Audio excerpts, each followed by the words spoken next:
پیش کرتے ہیں تقدیر کا مطلب کیا ہے۔ بھائیوں، اہل علم نے لکھا ہے کہ تقدیر کا مطلب ہوتا ہے 4 باتوں پر بنیادی طور پہ ایمان لانا۔ یہ چاروں کی چاروں باتیں تقدیر کی تفصیل ہیں، تقدیر کی نزاکت اور تفصیلات انہی باتوں کے اندر اللہ نے رکھی ہیں۔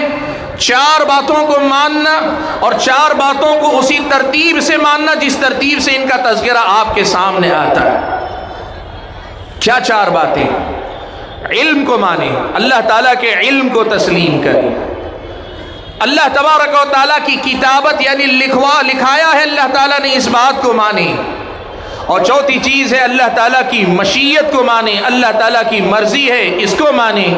اور چوتھی چیز ہے اللہ تبارک و تعالیٰ ہی ہر چیز کا خالق ہے، تخلیق اللہ ہی کی ہے، اس بات کو مانیں۔ آپ سوچ رہے ہوں گے یہ 4 کلمات ہیں، ان کا معنی کیا ہے، مطلب کیا ہے، اور تقدیر سے اس کا تعلق کیا ہے؟ بھائیو، سب سے پہلا مسئلہ میں آپ کو بتا رہا ہوں، اللہ تعالیٰ کے علم کو تسلیم کرنا۔ کیا مطلب ہے؟ مطلب یہ ہے کہ اس بات پر ایمان لاؤ کہ اللہ تبارک و تعالیٰ ہر چیز کا جاننے والا، وَأَنَّ اللَّهَ قَدْ أَحَاطَ بِكُلِّ شَيْءٍ عِلْمًا، اللہ تبارک و تعالیٰ نے ہر چیز کو اپنے علم کے دائرے میں رکھا ہوا ہے، اپنے علم کے دائرے میں اللہ تعالیٰ نے اسے گھیر کے رکھا ہے۔ اللہ ہر چیز جانتا ہے، ہر چیز جانتا ہے، اور پوری باریکی کے ساتھ جانتا ہے، پوری تفصیل کے ساتھ جانتا ہے۔ حتیٰ کہ بعض اہل علم مثال دے کر کہتے ہیں اللہ تبارک و تعالیٰ انسان کے دل میں جو خیالات آتا ہے نا، یعلم خائنۃ الاعین وما تخفی الصدور، وہ نگاہوں کی ہلکی ہلکی خیانتیں، وہ جو اشارے کنائے ہوتے ہیں اللہ وہ بھی جانتا ہے۔ وما تخفی الصدور، جو باتیں ابھی سینوں میں محفوظ ہیں، زبانوں تک بھی نہیں آئے، لیکن اللہ تعالیٰ کو وہ بھی معلوم ہے۔ اللہ سب جانتا ہے، اور سب جانتا ہے کا مطلب کیا ہے معلوم آپ کو؟ ایک تو اللہ تعالیٰ کے لیے ویسے ہی عالم، اللہ کو علیم، عالم ماننا، عالم الغیب ماننا، عالم الغیب والشہادہ مان، اللہ تعالیٰ کا علم ہر چیز کو شامل ہے، کوئی چیز اللہ کے علم سے باہر نہیں، یا دوسرے الفاظ میں ایسی کوئی بات نہیں جو اللہ تعالیٰ نہ جانتا ہو، یہ ماننا۔ لیکن خاص طور پر تقدیر کے باب میں یہ ماننا کہ کائنات میں جو کچھ ہوتا ہے نا اللہ پہلے سے جانتا ہے۔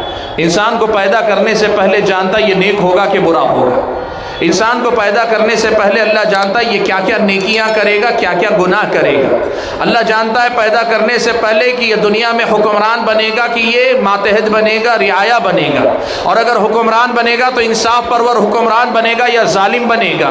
اللہ جانتا ہے کون زنا کرے گا، کون قتل کرے گا، کون برا چوری کرے گا، کون کسی پہ الزام لگائے گا، کون کسی کا مال ہڑپے گا، کسی کی عزت پہ حملہ کرے، سب جانتا۔ اللہ کے علم سے باہر کوئی چیز نہیں، اللہ سب جانتا ہے۔ میرے اور آپ کے دل میں آنے جانے والے خیالات جو ایک لمحے کے لیے آ کے چلے جاتے ہیں، آنے سے پہلے ہمیں خیال نہیں تھا، آ کر جانے کے بعد ہم بھول گئے، لیکن اللہ جانتا ہے۔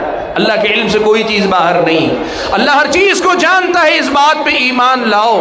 حتیٰ کہ سلف صالحین ایک جملہ کہا کرتے تھے، ان اللہ یعلم ما کان، جو کچھ پہلے ہو چکا اللہ وہ بھی جانتا ہے، وما سیکون، اور جو کچھ آئندہ ہونے والا وہ بھی جانتا ہے، وما لم یکن، اور جو ہوا نہیں نا، جو ہوا نہیں، جو ہو چکا وہ بھی جانتا ہے، جو آئندہ ہونے والا وہ بھی جانتا ہے، لیکن وما لم یکن، جو نہیں ہوا، لو کان کیف یکون، اگر وہ ہوتا تو کیسا ہوتا، یہ بھی اللہ تبارک و تعالی جانتا ہے۔ کیسے؟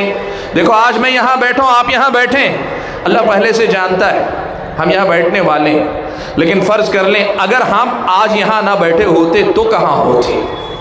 آج یہاں بیٹھ کر میں بول نہیں رہا ہوتا اور آپ سن نہیں رہے ہوتے تو ہم کیا کر رہے ہوتے؟ اللہ وہ بھی جانتا، ہم نہیں جانتے، ہم نہیں جانتے۔ اگر ہم یہاں نہ ہوتے تو کہاں ہوتے، کیا کر رہے ہوتے، ہم نہیں جانتے، لیکن اللہ جانتا ہے۔ معلوم یہ ہوا کہ اس کائنات میں جو کچھ ہوا، ہو رہا ہے، ہوگا، سب کچھ اللہ تعالیٰ جانتا ہے۔ اس بات پر ایمان لاؤ۔ تقدیر پر ایمان کا یہ پہلا مرحلہ ہے کہ اس پر ایمان لاؤ کہ کائنات میں روز قیامت تک نہیں، ازل سے لے کے ابد تک جو کچھ ہوا، ہو رہا ہے، ہونے والا، سب کچھ اللہ تعالیٰ جانتا ہے۔ یہ پہلا مرحلہ ہے کہ آپ اس بات پر ایمان لائیں۔ دوسرا مرحلہ یہ، جب اللہ تبارک و تعالیٰ سب چیزیں جانتا ہے کہ بندہ پیدا ہونے سے پہلے ہی اللہ کو معلوم ہے نیک ہوگا کہ برا ہوگا،